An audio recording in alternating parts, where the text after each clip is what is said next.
Once upon a time, in the small, quiet town of Ashford, there was a young lawyer named Emily. She had just taken on her first big case, defending a man named Henry, who had been wrongfully accused of stealing a valuable painting from the town museum. The evidence seemed overwhelming, and everyone in town had already made up their minds about Henry's guilt. But Emily had a gut feeling that something wasn't right. Henry was a simple man, a local carpenter, well known and liked by everyone in the town. He had no motive, no reason to steal. Yet, the town's wealthiest man, Mr. Brooks, insisted that Henry had taken the painting. Mr. Brooks was powerful and influential, and his word carried weight. Most people believed him.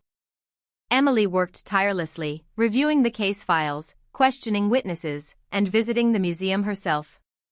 She discovered that the painting had been stored in a locked room, and the only key was with Mr. Brooks, who was also the museum's largest donor.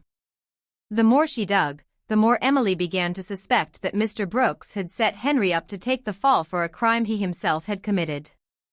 The trial day arrived, and the courtroom was packed.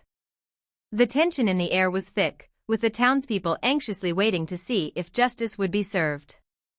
Emily stood up and addressed the court, her voice steady and clear. "Ladies and gentlemen," she began, "I ask you to look at the evidence. All signs point to one person, and it's not Henry. Mr. Brooks had the means, the opportunity, and the motive to steal the painting." The room fell silent as Emily presented her findings.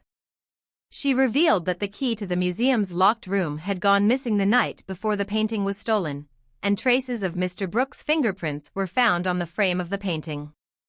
Emily also uncovered a hidden ledger showing Mr. Brooks' financial troubles and his desperate need to sell the painting for a fortune. Emily's closing statement was simple but powerful. Justice is not about who has the most power or the most wealth. It is about truth, and the truth is that Henry is innocent. We cannot allow the powerful to frame the innocent for their own crimes.